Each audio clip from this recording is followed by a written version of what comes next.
we could go back to our job to come together, do that, bring forces together in this country, the working class, the minority, the people that have been organizing against the war together. And that's what we're doing. This is a little bit of a model for that. You know, there's a slogan that's used by the anti-war movement all across the country now. It's end the wars at home and abroad. And a lot of people don't know that that slogan was started here in Albany. When UNAC, United National Anti-War Coalition, was first founded at a conference of 800 people right down the street here, we raised that demand. That conference was held in Albany because after the Obama administration, people started who were organizing against the war thought, well, maybe we didn't have to organize anymore. But we were still in these 172 countries. There was still the wars going on. And so we thought we did have to organize.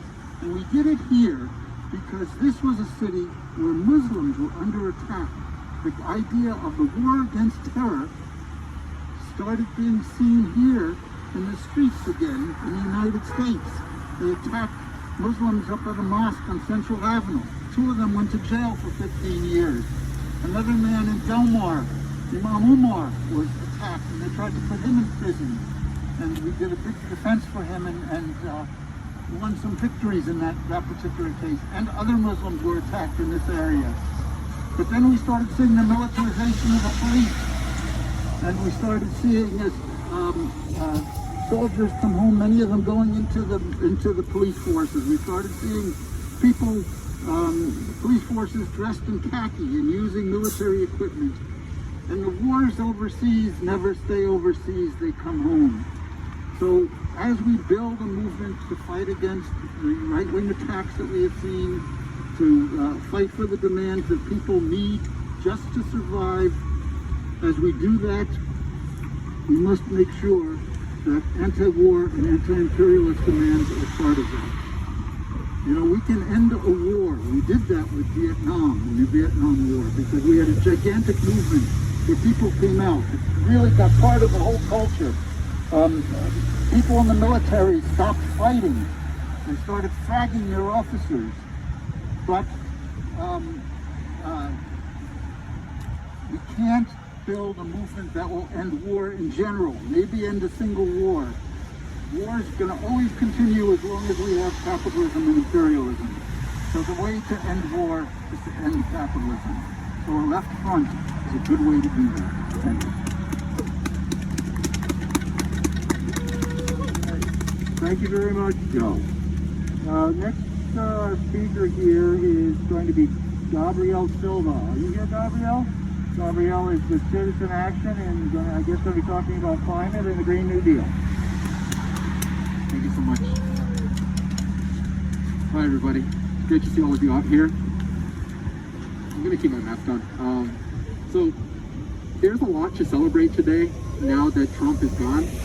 After 4 years of explicitly white supremacist fascism in the form of Muslim travel bans, concentration camps for Latin American children at the border, fomenting and praising Nazi insurrections, making murderous death squads, as some people like to call them, the police, brutally beat down BLM protesters while taking selfies with Klansmen, and opening up our tax money to be completely looted and raided by his wealthy cronies. Finally, the spectacle is gone. Trump is out, but capitalism is still in. As we relegate the orange buffoon to the trash heap of history, we are left facing the very same monster looming over our society that first introduced us to him. The monster of capitalism and American imperialism. The man we now have to look to as our president has said that nothing will fundamentally change, and that his biggest priority is getting things back to normal. But every one of us here realize that normal is what got us Trump in the first place. After 4 years of fascism, we have seen that fascism is just capitalism run amok. The only way to fully protect our societies against fascism is to protect our societies against capitalism to begin with. Throughout these 4 years, something that never changed is the rich kept getting richer while the poor kept getting poorer, and they kept stealing our tax money to make the rich people richer. The rich always cry about this fear of wealth redistribution, but the truth is, our wealth has been redistributed to them for decades. All we're asking is for our money back. So as we now have Biden coming in, trying to take us back to normal, it is up to us to stand up to him and tell him that we need a real climate change solution. We need to completely get off of fossil fuels. We need to house everybody. We need to cancel rent. We need to completely get rid of evictions. We need public housing for everybody. We need health care for everybody. We need to get big money out of our politics so the capitalists can stop running our country. But Biden is not going to give us any of that unless we organize and we make our voices heard and we make it loud and clear to him that if he does not come through on his promises, the $2,000, not $1,400, $2,000 that he promised us, if he doesn't start making some efforts to fix the decades of ruin that the working people in this country have had to face, then in 4 years, I don't want to know what is going to be coming next. First, we got Bush. We could go much further back, but let's just start in the 2000s. First, we got Bush, and that was pretty bad. And then we got Obama, who, as good as he may have done, did not fundamentally change anything. Just kept getting the rich richer, the poor poorer, and then we ended up with Trump. If we do that again, I don't want to know what the next Trump is going to be. So I'm really glad that everybody is out here. This idea of a left front is the only way we're going to be able to protect our loved ones, our working class brethren. It is only through solidarity that any one of our successes has ever been achieved. And so I'm really glad to see all of you out here despite how cold it is. And let's just keep fighting, everybody. Thank you, Gabrielle. Next person on our list is Tashika Medina. Is Tashika here? Tashika could not make it. She's what? Tashika. Tashika. She could not make it, it looks like. Okay, looks like she couldn't make it tonight. So the next person would be John Flanders with Albany-Cuba Solidarity. John? Hi, everybody. Thank you all for coming out. I know it's very cold, but one thing we need to understand about the United States government is that it doesn't really matter whether it's Trump or Biden in office in terms of U.S. foreign policy. They're both hostile to revolutionary Cuba, to Venezuela, Bolivia, etc., Iran. It goes on and on. In fact, Biden invited Juan Guaido, the fake president of Venezuela, to his inauguration. You know, I mean... He's not even welcome in his own country. Of course not. He's not. And you know, probably the only reason that Biden won the election was because of the pandemic, which has taken a terrible toll here in the United States. And the irony is that one of the only countries in the world outside of China, Cuba, which has handled the pandemic brilliantly with only a loss of less than 200 people, which translated into the population of the United States would mean we've lost 5,000 instead of 400,000, which it currently is. Cuba is being demonized by the United States government, and we see no change in that policy with the Biden administration. The people he's appointed to foreign policy positions are just recycled coal warriors. And it's not tolerable. We can't allow this to stand, and we've got to keep the pressure on. So anyway, I do want to report that two of the labor councils in the area, the Troy Labor Council and the Albany Labor Council, have passed resolutions in support of the Saving Lives campaign initiated by the Cuba Normalization Project. Cuba has got life-saving medications. They sent doctors all over the world to help with the pandemic. they could come to the United States, quite frankly, to help deliver the healthcare systems here. And their healthcare system is so outstanding that they don't have enough people to test the vaccines they're working on. So they have to test them in other countries. It's just terrible what is happening around the question of Cuba, Venezuela, and Iran, other countries like that. So, anyway, I'm happy you all showed up tonight. Keep up the fight, and I'll let it go with that. Thank you.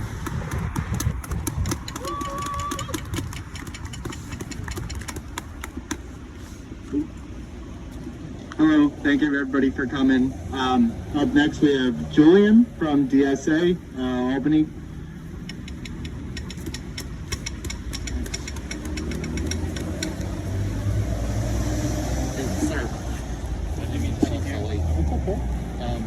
We got John. Did Joe go? Yep. Okay. Did you go? Not yet. Okay. We got Julian, John, Joe. Dan Kelly spoke. But he didn't really do the opening one. Okay. So if you want to pass out, yeah. We would certainly have one of our Trump supporters if they came out.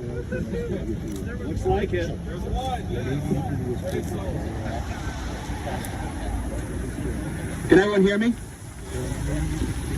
So I'd like to begin with a moment of silence for the 400,000 dead in the United States and for all others across the world the coronavirus has taken.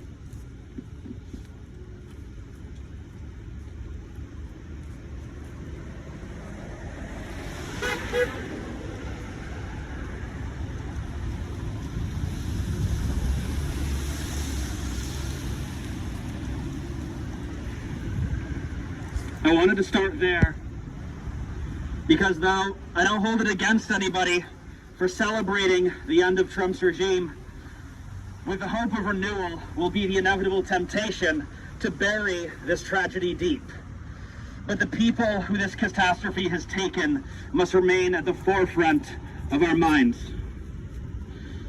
And just as those we've lost need to remain alive in our hearts, so too must we remember that many of their deaths could have been prevented, but weren't. A lot of us, well, not a lot of us, but a lot, lay the lion's share of the blame at Trump's doorstep. And there's no doubt that his callous selfishness and disregard for human life has killed untold numbers. But tragically, as much as we'd like to pretend otherwise, Trump was not an aberration of American government, but its culmination. Angela Davis teaches us that to be radical is to strike at the root. Indeed, that's the root of the word radical itself. And at the root of America is a country which subordinates human life to profit. That's what a for-profit healthcare system truly is. One that puts a price tag on human life, and those who can't afford it are deemed not worth saving. That's why every year our current system kills, conservatively, 68,000 people, which Medicare for All would save. Note that that study was from last February, and that in a year like this, that number is incalculably worse. The reason that so many figures in power would prefer to use Trump as a lightning rod for all discontent is that when we look at this society clearly, few in power come out with their hands clean. A country that still cannot provide adequate PPE, but has plenty of money for police and their weapons and tear gas, is one that is far more interested in punishing people than in preserving human life. A society, a nation, which has built 300,000 hospital beds and 3.5 million prison beds, is one that is sick to its root, and not one that has just been sick for the past year or for the past 4. This country, which pretends to enshrine life, liberty, and the pursuit of happiness, but as we know, and many who don't know are soon to find out, liberalism is at best an unfulfilled promise. This is why that just as we know that healthcare is a human right, so too do we know that rights are never given, but can only be taken. So for the sake of everyone we've lost, and for everyone who still remains, this fight must go on and will go on. Thank you to everyone who's here. Thank you to everyone who keeps fighting, and please keep fighting.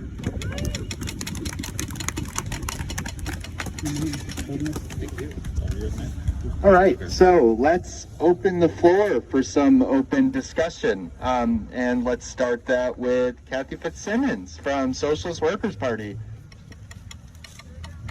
Close, all those Irish names sound alike. It's actually Fitzgerald, but that's fine. 62 years ago, New Year's Day, the July 26th movement marched into Havana. All the columns of the July 26th movement, surrounded by the population of Cuba. 62 years ago, 62 years through each administration in the United States, Democratic and Republican, which has tried to overthrow that revolution.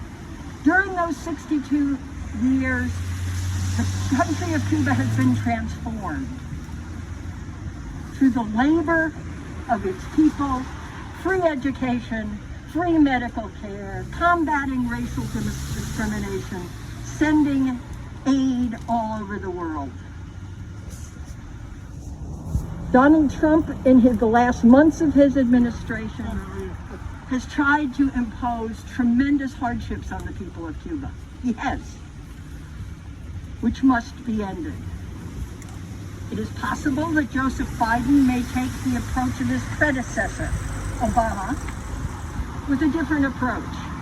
But he still wants to overthrow the revolution in Cuba. We must keep our focus clear.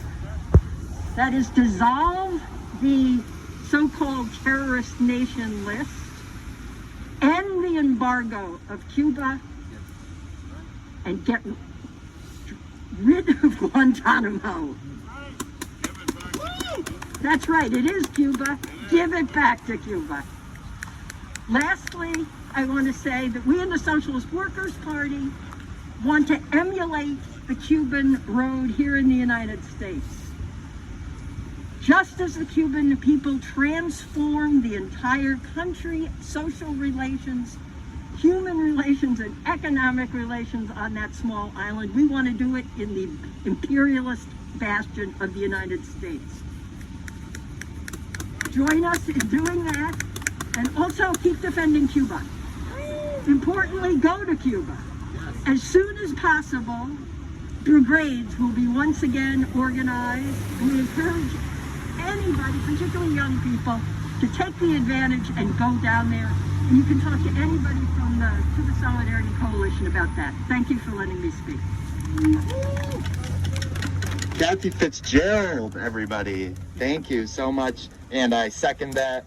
If you can, try and get to Cuba. Beautiful country. Next, we're going to have Caleb Winters from the Upper Hudson Green Party, another member of the Capital District United Left Front. Thank you.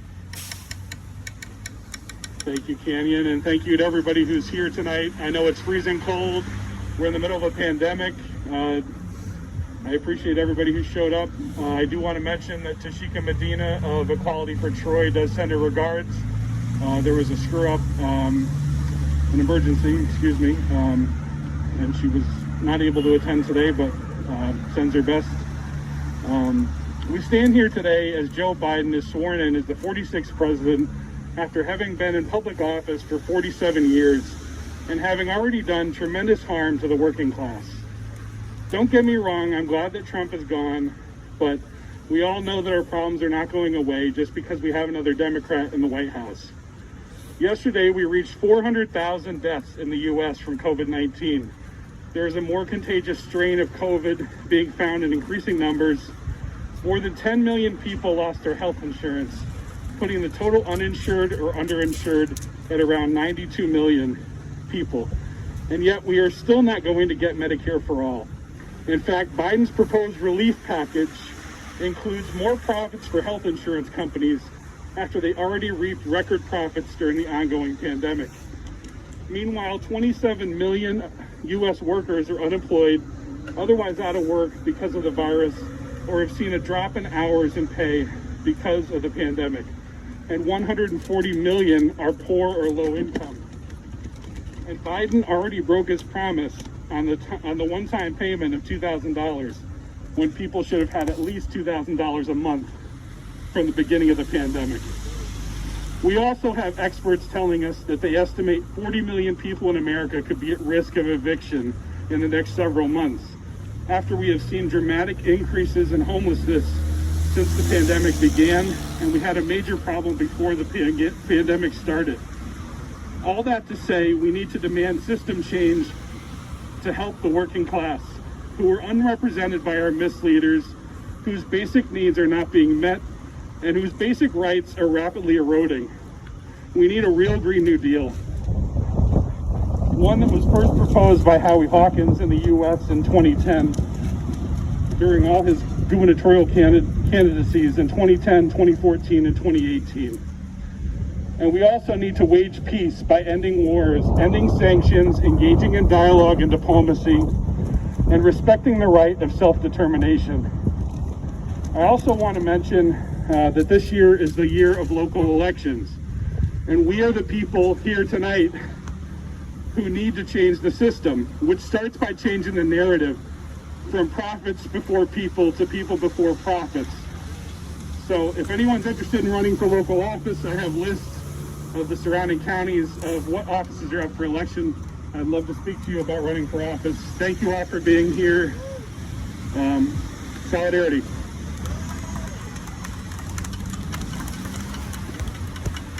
Yes, Howie Hawkins ran for president. All right, next we have Pippa Bartolotti from Bethlehem Neighbors for Peace. Used to work with the Green Party in Wales and also works with Extinction Rebellion. That's me. Hello, everybody. Okay, jump around, keep warm. So, well, we got Biden today. Will he be a thorn in the side of neoliberalism? I doubt it. Not even a little prick. Oh my God, what have we got? The climate, the people, the animals, the plants, the trees. What a mess we're in. And who is going to stop the mess? Who is going to put it right? Who are we going to listen to? The kleptocrats, the oligarchs who are pulling the strings of politics throughout the world, not just here. We're in trouble, and the only way we're going to solve this problem is by being together, staying together, sticking together. Caused by neoliberalism, caused by so-called democracy. And very few people understand what it's going to take to put it right. But it's not so difficult politically. We just got to stop voting for the same stooges. We've got to start looking at alternative ways of running our communities and our countries. The fire is still burning in California. It never went out. They bomb Gaza every night. They never stop. We just don't get the news we need to see to help us make the decisions we need to make. We need to stop selling arms to the Middle East. We need to stop propping up and underwriting Israel. We need to start being part of the solution. And all our countries, yours and mine, are still part of the problem. So let's at least stay in touch tonight. Let's at least support each other. When the call goes out, we've all got to be there. We've got to grow in numbers. We've got to fill the streets. And I hope that as the weather improves, we'll be able to encourage more of the people we know across the spectrum of the left, where it'll be eco-socialists like me, the Communist Party, the socialists, the Democrats, the people who count, and the people who know that if we stay together, we can start getting some change here. Thank you very much for listening to me.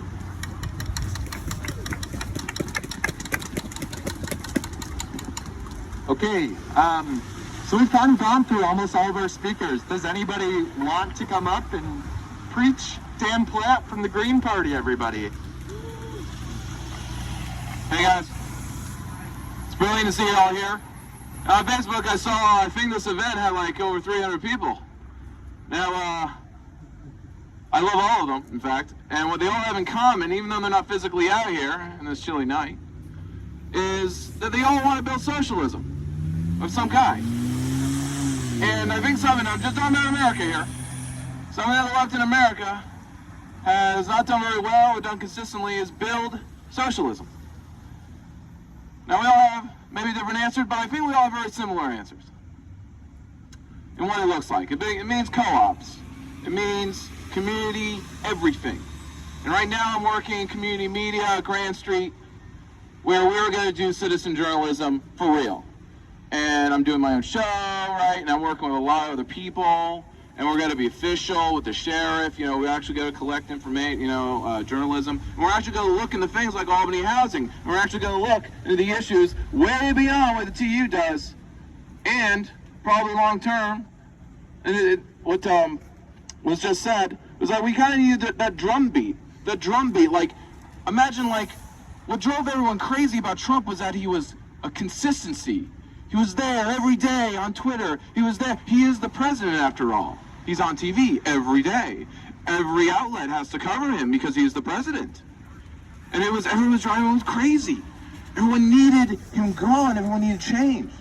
Now imagine if that news everyone got, and it's pretty much how we have probably consumed media, is that it was bad news about capitalism.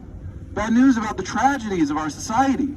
A drumbeat every day in our heads. We're always thinking about it. That's why we want to build socialism. And we want everyone else to do that. And to start doing it, then we need to get out there and start building back better. But building socialism for the main part. And that's all there is to it. And like just the metaphor of a house, there's no shortcuts. Maybe you can build a smaller house. Maybe it can be more of a ramshackle house, but we need to actually build it. There's no shortcuts, there's no quick way. We need to build. And that takes years, but it actually takes consistent effort and sticking to certain projects. And not just having a social club, because social clubs can last, we've had a lot of them in America, of various political stripes. But what do they amount to except maintaining some kind of status quo of some type? So since we want to change that, we need to go beyond that. So thank you very much. I love you all.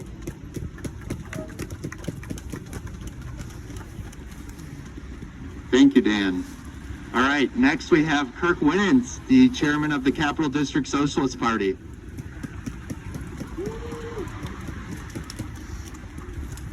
Hello everyone. I don't quite have anything directly prepared, but figured I'd come up and speak for the party. Thanks for being out here. It's quite cold. Of course, the first thing we try to do outside in a while, and all of a sudden the wind. But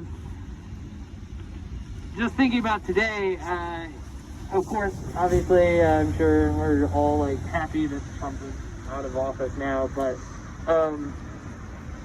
it's amazing how quickly it seems that people have forgotten how broken they saw the system as being just a couple months ago.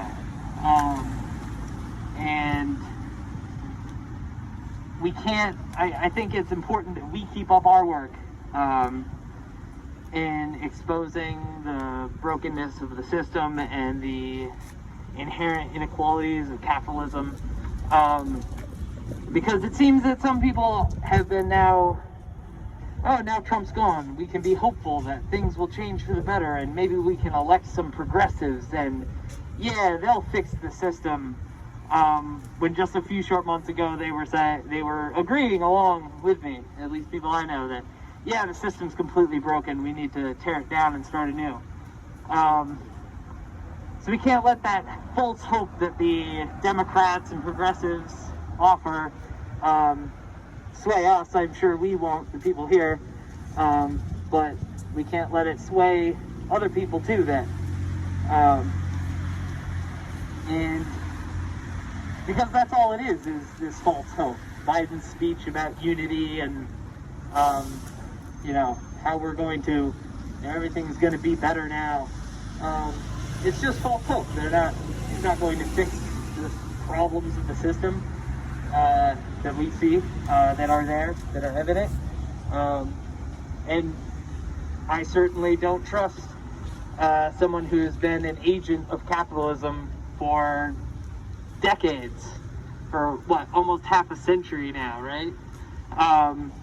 To all of a sudden be on the side of the working class, and all of a sudden make things better for the working class. And I certainly don't trust the idea of, oh, well, we can drag him to the left a little bit. But I'm glad to see us out here, and it's nice to have some people that are dedicated to keeping up the fight against capitalism. And even though it's very cold. Thank you. Thank you, Kirk. All right, up next we have Rowan, dedicated activist in the neighborhood. Hey, how's everybody's day? I'd like to congratulate everybody for making it out here in the frigid cold, in the gloom, in the dark. We're very high in this hemisphere, and it can be really depressing. I have a question for everybody. Was your day very different than yesterday? No. Was it very different than the day before that? No. Was it very different than 5 years ago?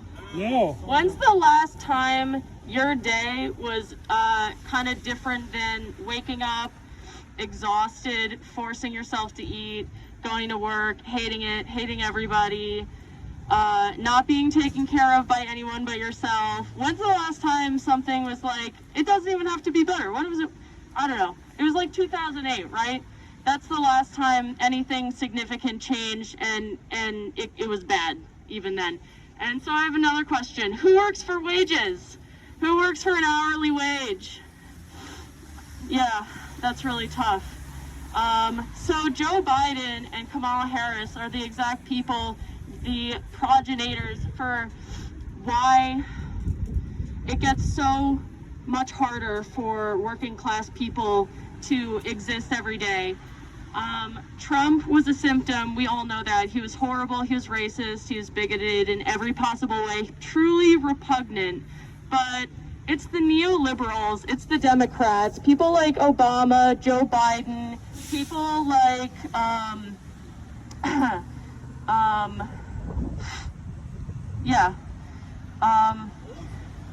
Pelosi, Cuomo, he's a Dem, right? Yeah, Schumer.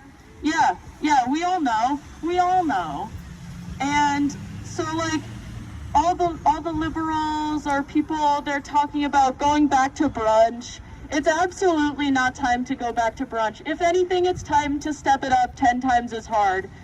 So throughout the Trump candidacy, presidency, we were more on the defense.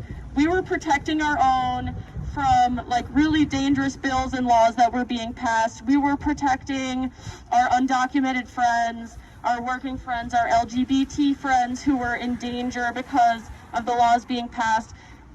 And like Biden and Harris might not make those laws worse. They probably will, but they might not. In which case, we're not so much on the defense anymore. So it's time to start being offensive. And the workplace is a really great place to start that kind of work. And obviously, it's great to start unions, and that can be an end goal for a lot of us. But it's really not accessible. You know, in New York State, you can be fired for any reason at any time. They don't have to explain anything, which is fucking bullshit, and one of the worst laws ever that needs to change right now, because I've definitely been fired for being gay.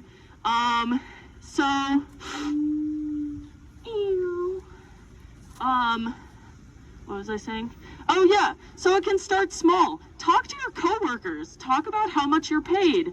Talk about when's the last time you've gotten a raise. Talk about the way your boss treats you. Talk about the benefits you have. Talk about your old jobs and how much experience you have and what your prospects are. And never let your employer feel safe and in being able to take you for granted. Develop solidarity with your fellow workers, especially in your own place of work, because even if you can't fully form a union, you can at least be cooperating with each other and have your management know that you're doing them a favor. They're not doing a favor for you by employing you. You're doing a favor for them for working for dirt poor wages, and that it's gotta get better. Yeah, I think that's all the thoughts that I have.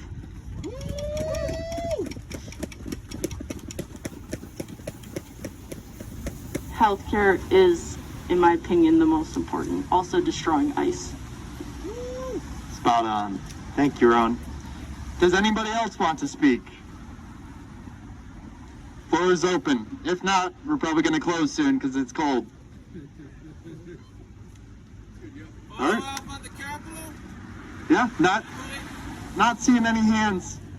So just kind of to conclude, I never introduced myself. My name is Canyon. I'm a member of the Capital District Socialist Party, and also a member of the Capital District United Left Front, which is a coalition of 7, 8, 9 socialist organizations in the Capital District. And our intent is simple. It's to agitate for socialism. You know, it's J20. You got Biden. Is Biden better than Trump? Of course. Anybody's better than Trump. Is Biden good? No. And it's that simple, right? For some reason, there's so many people that just have such a difficult time trying to process the idea that just because one's bad and one's better, that one's good. And it's not. It's not that simple. If anything, it's a controlled democracy, and that's exactly how they want you to be thinking about these issues. Oh, we couldn't get any better. We got Biden. It's a step up. No shit, it's a step up. Who isn't a step up? Mitch McConnell would be a step up because he's at least competent. And he's a scumbag. I don't like any of these people. They're all rich assholes that abuse us, step on us. 400,000 people dead in the United States because of COVID. We don't have any PPE. They're talking about $15 minimum wage still. What the hell is that? I've never even made that. That's crazy. It's really crazy. Thank you to everybody who mentioned Cuba, Venezuela, Syria, Iran, all of these countries with these unnecessary sanctions that prevent them from getting PPE and medicine. Oh, you can still get medicine. It says the medicine's approved. Well, the bank's not. The finances aren't, so they can't actually get the fucking medicine. And so you have so many people, over a quarter of the world, under sanctions, struggling to breathe, quite literally. Stealing oil from Venezuela and Syria and Afghanistan and Iraq. I mean, the U.S. is a hellscape. They let it crumble on the inside, and all of us wage workers are getting screwed at the expense of a military-industrial complex that's screwing all the poor people. And for some reason, it's so difficult for us to agitate against imperialism. I mean, I'm so glad that this many people are here. We probably have like 40 people. Why is there only 40 people? Well, it's cold and it's dark. But honestly, why aren't people out here agitating? Oh, we got Biden. Like Rowan said, we can go back to brunch. I never fucking went to brunch. Dude, I can't afford brunch. I can't afford shit. And it's not fair. It's capitalism, man. We're getting screwed nonstop. And I want to echo everybody's sentiment here tonight, because we're all here for the same thing, and that's a better life. And that's so basic. It ain't shit. God damn it. It's so frustrating. We just exist. We get stepped on, and we just exist. And we struggle through the day, and it's not fair. It seems like everybody here is organized or tangentially organized, but I really want to, just tell you, get in an org. You don't even have to agree with their entire platform. Be organized, be agitating. Step up when somebody needs you to step up and represent the people that don't have any representation. We gotta abolish ICE, abolish DHS, abolish Congress, abolish the presidency. Because all they do is manipulate us and abuse us. And I'm sick of it. And I know you all are too, because you're out here in the damn cold standing. And it sucks. So, thank you. Joe for the sound system. Thank you to all the comrades who helped set this up. Thank you to everybody who came out. In the future, I think that we'll be doing this more. The crowd will only grow as it gets warmer. And, again, just thank you, everybody. Long live socialism. Viva Cuba, viva Venezuela. Thanks again. Thank you to our medic and National Lawyers Guild.